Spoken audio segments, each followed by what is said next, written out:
There is a kind of power that cannot be measured by titles, noise, or fame.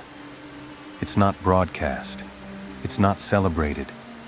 It is the power of absence, the quiet disappearance from a world obsessed with being seen.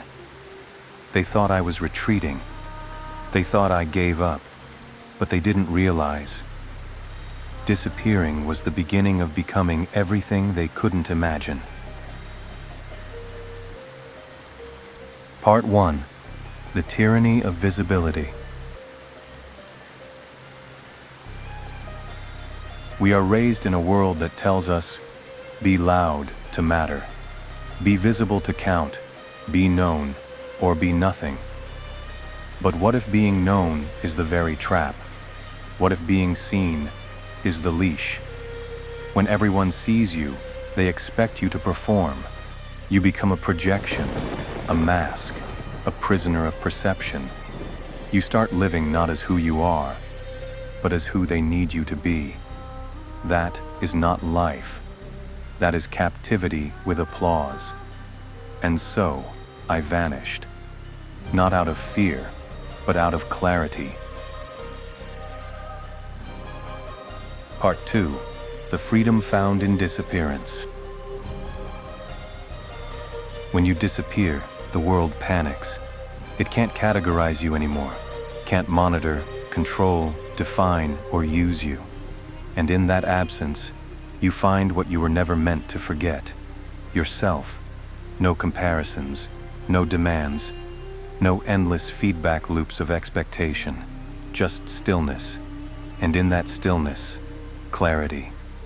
I learned to listen again, not to noise, but to instincts, not to others, but to silence. And in that silence, I met the most dangerous version of myself. The version that no longer needed to explain, justify, or prove. Part 3. Why they fear the one who disappears. They fear you when you disappear, because when you step away from the crowd, you stop playing their game. You stop dancing for attention. You stop seeking validation. You stop responding to the bait they use to control the weak. You become unpredictable, unreachable, unshakable. And they hate that, because your absence reflects their dependence. Your silence mocks their noise. Your calm shatters their illusion of strength. You didn't vanish to hide. You vanished to evolve. Part 4. The strength born outside the world's gaze. Power is not forged in crowds. It's not given by others.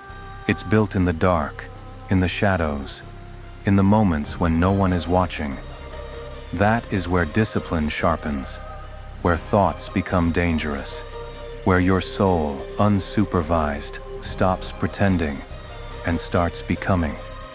They wanted me to remain seen so they could predict me, but I wanted to become something no one could prepare for.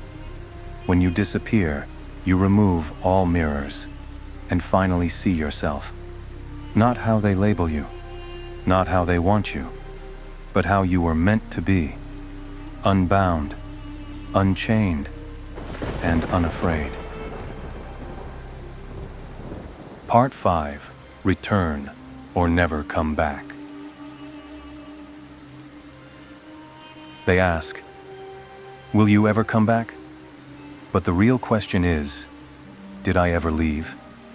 The world thinks in presence and absence, but I exist beyond both. I didn't disappear to escape. I disappeared to remember. And now that I know who I am, now that I've mastered what silence teaches, returning is a choice, not a need. Maybe I walk among them again, not as one of them, but as something more. Or maybe I remain hidden, watching, learning, becoming. Because disappearing wasn't a pause, it was a transformation. And the ones who disappear willingly are the ones the world is never ready for when they return. Part 6. You don't need to be seen to be felt. They think you vanished, that silence means absence, that your lack of words means you faded.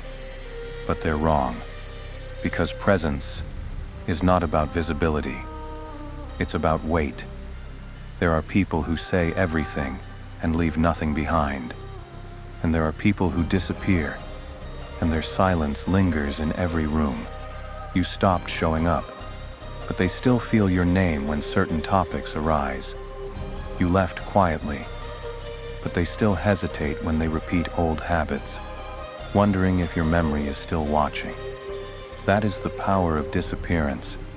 You don't need to be in the room to rearrange the energy within it. Part 7. The ones who disappear write the final chapter. They will keep talking, speculating, trying to make sense of where you went and who you've become. But that's the irony. By disappearing, you've taken control of the narrative. You are no longer the character they confine to a role. You are now the author of the next chapter. They can't predict you, can't box you in, can't silence you with noise, because you now speak through distance. And if you return, you won't be returning as who you were. You'll return as the final version, the version they tried to delay, the version they feared might awaken. Or maybe you never return, because true power is knowing you no longer need to be seen to be remembered. Final entry, seen by none, changed by all. Disappearing was the most powerful thing I ever did, because it broke their version of me and rebuilt the real one. You do not owe your light to everyone. You do not owe your presence to any room, and you do not need to be seen to be powerful. So if you find yourself in a place where no one sees you, don't panic. You're not lost. You're being refined. And when the world forgets you, smile, because it means your true self is no longer for sale. You are not missing. You are not gone. You've just become untouchable. Now you know, a truth not meant for all, but for those who can carry its weight. I do not ask for agreement or understanding, only awareness.